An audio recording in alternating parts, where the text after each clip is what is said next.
اعوذ باللہ من الشیطان الرجیم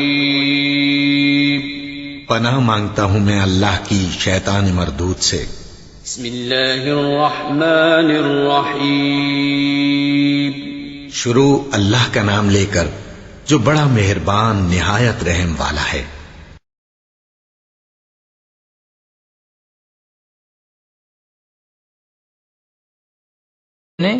اینٹیوکس کے نام سے گزرے ہیں اور اس نام کے آخری فرما روا کی حکومت بلکہ خود اس خاندان کی حکومت بھی 65 قبل مسیح میں ختم ہو گئی تھی۔ حضرت عیسیٰ علیہ السلام کے زمانے میں انطاکیہ سمیت شام و فلسطین کا پورا علاقہ رومیوں کے زیر نگین تھا۔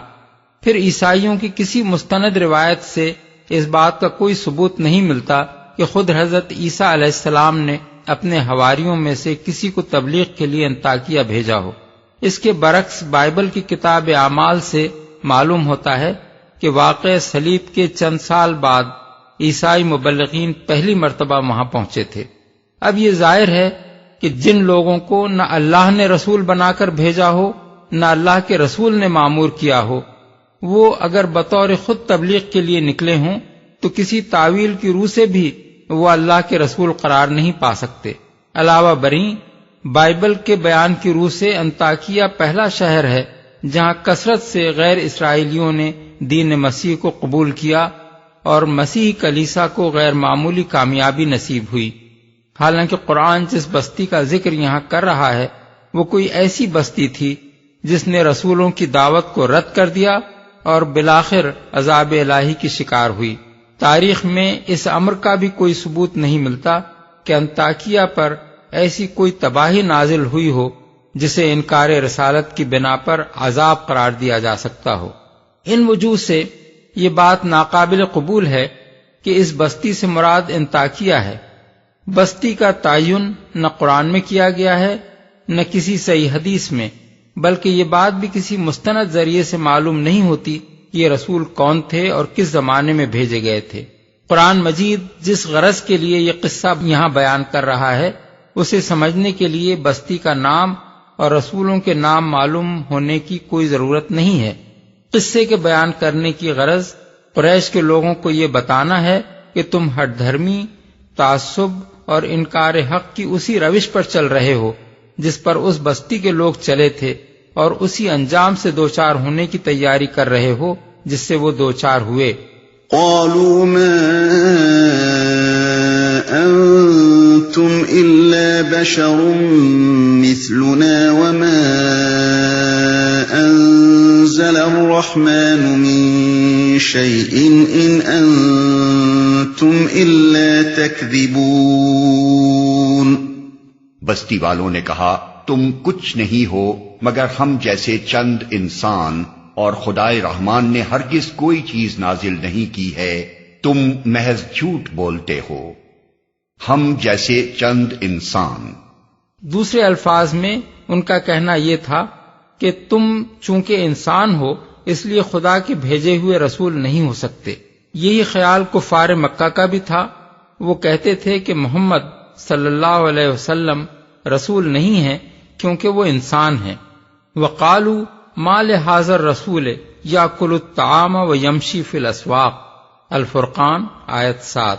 وہ کہتے ہیں کہ یہ کیسا رسول ہے جو کھانا کھاتا ہے اور بازاروں میں چلتا پھرتا ہے۔ وَأَسَرُّ النَّجْوَى الَّذِينَ ظَلَمُوا هَلْ هَذَا إِلَّا بَشَرٌ مِثْلُكُمْ أَفَتَأْتُونَ السِّحْرَ وَأَنْتُمْ تُبْصِرُونَ۔ اور یہ ظالم لوگ آپس میں سرگوشیاں کرتے ہیں کہ یہ شخص یعنی محمد صلی اللہ علیہ وسلم تم جیسے ایک بشر کے سوا آخر اور کیا ہے، پھر کیا تم آنکھوں دیکھتے اس جادو کے شکار ہو جاؤ گے؟ سورہ الانبیاء آیت 3۔ قرآن مجید کفار مکہ کے اس جاہلانہ خیال کی تردید کرتے ہوئے بتاتا ہے کہ یہ کوئی نئی جہالت نہیں ہے جو آج پہلی مرتبہ ان لوگوں سے ظاہر ہو رہی ہو، بلکہ قدیم ترین زمانے سے تمام جہلا اسی غلط فہمی میں مبتلا رہے ہیں کہ جو بشر ہے وہ رسول نہیں ہو سکتا اور جو رسول ہے وہ بشر نہیں ہو سکتا۔ قوم نوح کے سرداروں نے جب حضرت نوح علیہ السلام کی رسالت کا انکار کیا تھا تو یہی کہا تھا ما ھذا الا بشر مثلکم یرید ان یتفضل علیکم وَلَوْ شَاءَ اللَّهُ لَأَنزَلَ مَلَائِكَةً مَا سَمِعْنَا بِهَذَا فِي آبَائِنَا الْأَوَّلِينَ۔ یہ شخص اس کے سوا کچھ نہیں ہے کہ ایک بشر ہے تم ہی جیسا، اور چاہتا ہے کہ تم پر اپنی فضیلت جمائے، حالانکہ اگر اللہ چاہتا تو فرشتے نازل کرتا۔ ہم نے تو یہ بات کبھی اپنے باپ دادا سے نہیں سنی کہ انسان رسول بن کر آئے۔ سورہ المومنون آیت 24۔ قوم عاد نے یہی بات حضرت ہود علیہ السلام کے متعلق کہی تھی، ما ھذا الا بشر مثلکم یاکل مما تاکلون منہ ویشرب مما تشربون وَلَئِنْ أَطَعْتُمْ بَشَرًا مِثْلَكُمْ إِنَّكُمْ إِذًا لَخَاسِرُونَ۔ یہ شخص کچھ نہیں ہے مگر ایک بشر تم ہی جیسا، کھاتا ہے وہی کچھ جو تم کھاتے ہو اور پیتا ہے وہی کچھ جو تم پیتے ہو۔ اب اگر تم نے اپنے ہی جیسے ایک بشر کی اطاعت کر لی تو تم بڑے گھاٹے میں رہے۔ سورہ المومنون آیات 33-34۔ قوم سمود نے حضرت صالح کے متعلق بھی یہی کہا تھا، ابشرم منا واحدا نتبعہ، کیا ہم اپنے میں سے ایک بشر کی پیروی اختیار کر لیں؟ سورہ القمر آیت 24۔ اور یہی معاملہ قریب قریب تمام انبیاء کے ساتھ پیش آیا کہ کفار نے کہا ان انتم الا بشر مثلنا، یعنی تم کچھ نہیں ہو مگر ہم جیسے بشر، اور انبیاء نے ان کو جواب دیا کہ ان نحن الا بشر مثلکم ولیکن اللہ یمن علی من یشاء من عبادہ، یعنی واقعی ہم تمہاری طرح کے بشر کے سوا کچھ نہیں ہیں مگر اللہ اپنے بندوں میں سے جس پر چاہتا ہے عنایت فرماتا ہے۔ سورہ ابراہیم آیات 10-11۔ اس کے بعد قرآن مجید کہتا ہے کہ یہی جاہلانہ خیال ہر زمانے میں لوگوں کو ہدایت قبول کرنے سے باز رکھتا رہا ہے، اور اسی بنا پر قوموں کی شامت آئی ہے۔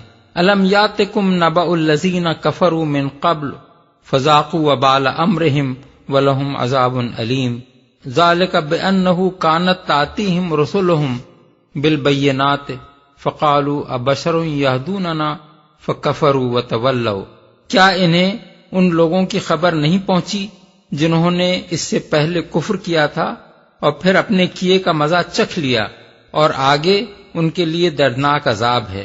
یہ سب کچھ اس لیے ہوا کہ ان کے پاس ان کے رسول کھلی کھلی دلیلیں لے کر آتے رہے، مگر انہوں نے کہا کیا اب انسان ہماری رہنمائی کریں گے؟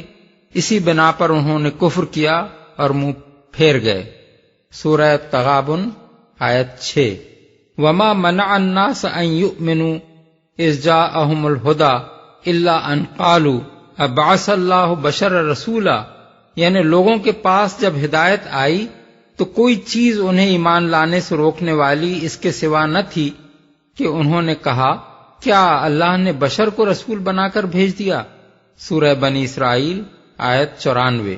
پھر قرآن مجید پوری صراحت کے ساتھ کہتا ہے کہ اللہ نے ہمیشہ انسانوں ہی کو رسول بنا کر بھیجا ہے، اور انسان کی ہدایت کے لیے انسان ہی رسول ہو سکتا ہے، نہ کہ کوئی فرشتہ یا بشریت سے بالا تر کوئی ہستی۔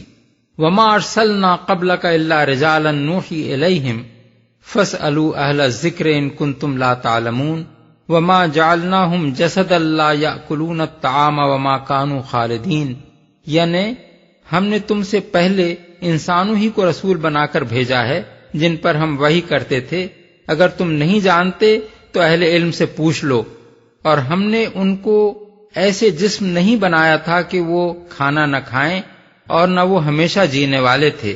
سورہ الانبیاء آیات 7-8۔ وما ارسلنا قبلک من المرسلین الا انہم لیأکلون الطعام ویمشون فی الاسواق، یعنی ہم نے تم سے پہلے جو رسول بھی بھیجے تھے وہ سب کھانا کھاتے تھے اور بازاروں میں چلتے پھرتے تھے۔ سورہ الفرقان آیت 20۔